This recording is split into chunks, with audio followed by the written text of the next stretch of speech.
ان کی بھی ایک سٹوری ہے. کچھ بھی نہیں تھے, کچھ بھی نہ ہونے سے بہت کچھ ہونے تک کا سفر ہے. اب یہ چاچا مجید ان کو پیار سے کون کہتا ہے؟ ان کو چاچا مجید ایک اور ایسا کریکٹر ہے جو ہمارے پولیٹیکل کینوس کے اوپر فرح گوگی کے نام سے جانی جاتی ہیں, جن کا تعلق پاکستان تحریک انصاف سے اسٹیبلش کیا جاتا رہا. پھر ان کا بڑا دیرینہ تعلق اس وقت کے چیف منسٹر پنجاب عثمان بزدار صاحب کے ساتھ اسٹیبلش کیا جاتا رہا. پھر یہ بتایا جاتا ہے کہ فرح گوگی صاحبہ جو ہے,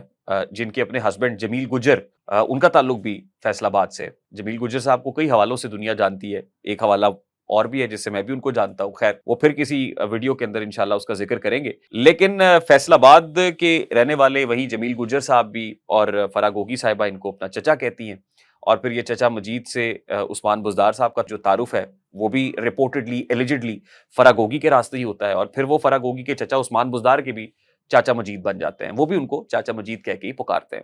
تو ظاہر ہے جب آپ کو اس لیول کی آشیرواد ہوگی کہ آپ کنسرن کوارٹرز کے اندر بیٹھے ہوں گے, ایگزیکٹو کے ساتھ آپ کا گٹھ جوڑ ہوگا, تو پھر کون سی لینڈ ہے وہ ارسپیکٹو آف دا فیکٹ کہ وہ براؤن ہے, اب وہ گرین بھی ہو جائے گی, وہ کٹے گی بھی, اس میں انویسٹمنٹ بھی آئے گی, اس کے لیے اشتہارات بھی ملیں گے, اس کے لیے پیسے جائیں گے بھی, اس کے ذریعے سے اربوں روپیہ کمایا بھی جائے گا. لیکن اس سے بھی بڑی بات یہ ہے, مضحکہ خیز بات یہ ہے کہ چلے وہ تو اس وقت کی گورنمنٹ تھی, وہ پاکستان تحریک انصاف تھی, اب تو پاکستان مسلم لیگ نون کی حکومت ہے, پنجاب میں بھی نون لیگ کی گورنمنٹ ہے, سینٹر میں بھی نون لیگ کی گورنمنٹ ہے. نون لیگ کی گورنمنٹ میں ہونے کے باوجود اب یہ کہا جائے نا جی ان کا تعلق تو چلے فرح گوگی سے یا عثمان بزدار سے تھا اور پاکستان تحریک انصاف تھی, تو اب تو گورنمنٹ نون لیگ کی ہے, اب تو نیب کا نوٹس بھی آ گیا ہے, اب تو اٹک ڈسٹرکٹ کاؤنسل کا نوٹس بھی ہے, اب نیسپا کی رپورٹ بھی ہے فیصل ٹاؤن فیز 2 کے متعلق, اور وہ کہتے ہیں نا جانے نہ جانے گلی نہ جانے باغ تو سارا جانے. سب کو پتا ہے کہ یہ اسلام آباد کے اندر نہیں ہے, سب کو پتا ہے کہ یہ ریزیڈینشیل سوسائٹی نہیں ہو سکتی یہاں پہ, ایوری ون نوز. اس کے باوجود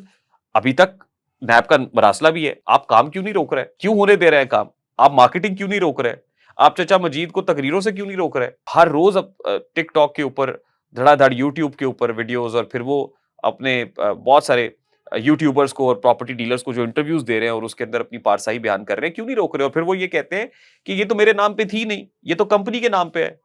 یہ تو لینڈ کمپنی کے نام پہ, یعنی میری ذمہ داری کوئی نہیں ہے. مجھ سے کیوں پوچھتے ہیں میرے گریبان کے اوپر نیب کا یا کسی اور ادارے کا, ایف آئی اے کا یا دیگر کا ہاتھ کیوں آئے؟ یہ تو بہت آسان ہے. تو پھر کیا کریں ان اوورسیز پاکستانیوں کو جن کی انویسٹمنٹ آپ نے پاکستان میں کرائی ہے اور اس فیصل ٹاؤن کے اندر کرائی ہے, یہ خواب دکھا کہ یہاں پہ بہت سرمایہ محفوظ بھی ہے, یہاں پہ کیپٹل گین بھی بہت ملے گا, بہت فائدہ ہونے جا رہا ہے, یہ کہہ کے جو آپ نے بیچی ہے, تو پھر ان اوورسیز پاکستانیز کا کیا قصور ہے؟ تو یہ سوال تو میرا سرکار سے بھی ہے کہ پھر اگر یہ سب کچھ سچ نہیں ہے تو پھر سچ بتائیں, اور اگر یہ سب کچھ سچ ہے تو پھر پکڑ کے اندر کریں,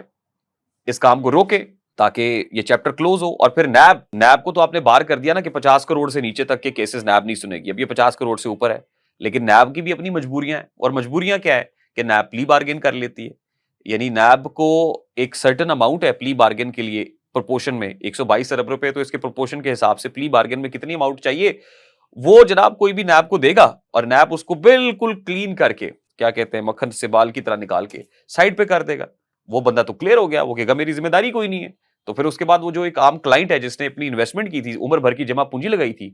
اس کو پیسے کون دے گا؟ وہ اتنے پیسے تو نہیں ہے نیب نے جو پلی بارگین کے اندر لیے, وہ کہاں جائیں گے پھر؟ یہ وہ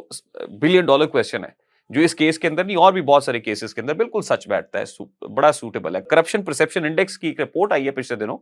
اور اس کرپشن پرسیپشن انڈیکس کے اندر یہ بتایا گیا ہے کہ کرپشن کے حوالے سے پاکستان نے 1 درجہ امپروومنٹ کی ہے. یعنی 1 درجہ کم ہوئی ہے کرپشن پاکستان کے اندر, تو پاکستان کی بڑی امپروومنٹ ہے. بات یہ ہے کہ جب آپ نے نیب جیسے ادارے کو روک دیا ہے کہ آپ نے 50 کروڑ تک تو جو کرپشن کر رہا ہے آپ نے اس کو ہاتھ نہیں ڈالنا, 50 کروڑ تک ٹھیک ہے, اوپر والے کو دیکھیں. تو جو نیچے ہو رہی ہے لاکھوں کروڑوں کے اندر 50 سے نیچے نیچے جو کرپشن ہو رہی ہے, جب نیب اس کو دیکھے گا ہی نہیں تو پھر تو ظاہر ہے ہم تو 2 درجے اور اگلے سال بہتر ہو جائیں گے, اس سے اگلے سال 4 درجے بہتر ہو جائیں گے. اور میرا خیال ہے کہ آپ اسی طرح اکاؤنٹیبلٹی کے جو ادارے ہیں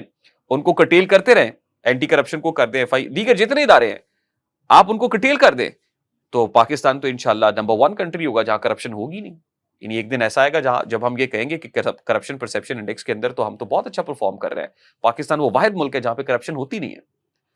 ہے کواکب کچھ نظر آتے ہیں, کچھ دیتے ہیں دھوکہ, یہ بازیگر کھلا. یہ فیصل ٹاؤن فیز 2 ہے, یہ فیصل ٹاؤن فیز 2 کی واردات ہے, کرتوت ہے جو ہم نے آپ کے سامنے رکھی ہے. ایک ہلکا سا منظر نامہ رکھا ہے, ہلکی سی جھلک رکھی ہے. اس حوالے سے بہت سارے ایسے لوگ ہیں جو ہم سے رابطہ کر رہے ہیں, ان کے پاس ڈیٹیلز ہیں, وہ بتاتے ہیں کہ ہم نے یہاں پہ کتنی انویسٹمنٹ کی تھی. کامنٹ سیکشن میں اگر آپ بھی وکٹم ہیں تو ضرور بتائیے گا, اور اپنے قیمتی فیڈ بیک سے ہمیں ضرور آگاہ کیجیے گا. ہمارا نمبر اسکرین کے اوپر ہے 0311 4315724, وہ فیصل ٹاؤن فیز 2 کا معاملہ ہو, کیپٹل اسمارٹ سٹی اسلام آباد کا معاملہ ہو, ایک دو اور سوسائٹیز کے حوالے سے کچھ چیزیں ایسی ہیں جو ہمیں رپورٹ ہو رہی ہیں, انشاءاللہ اس کے اوپر بھی ہم ایک ویڈیو لے کے آپ کی خدمت پہ حاضر ہوں گے. اور ہمارا ایجنڈا یہی ہے کہ جہاں جہاں معاملات خراب ہو رہے ہیں ان کو ایک ٹیسٹ کیس کے طور پہ سامنے رکھیں, اور اس ٹیسٹ کیس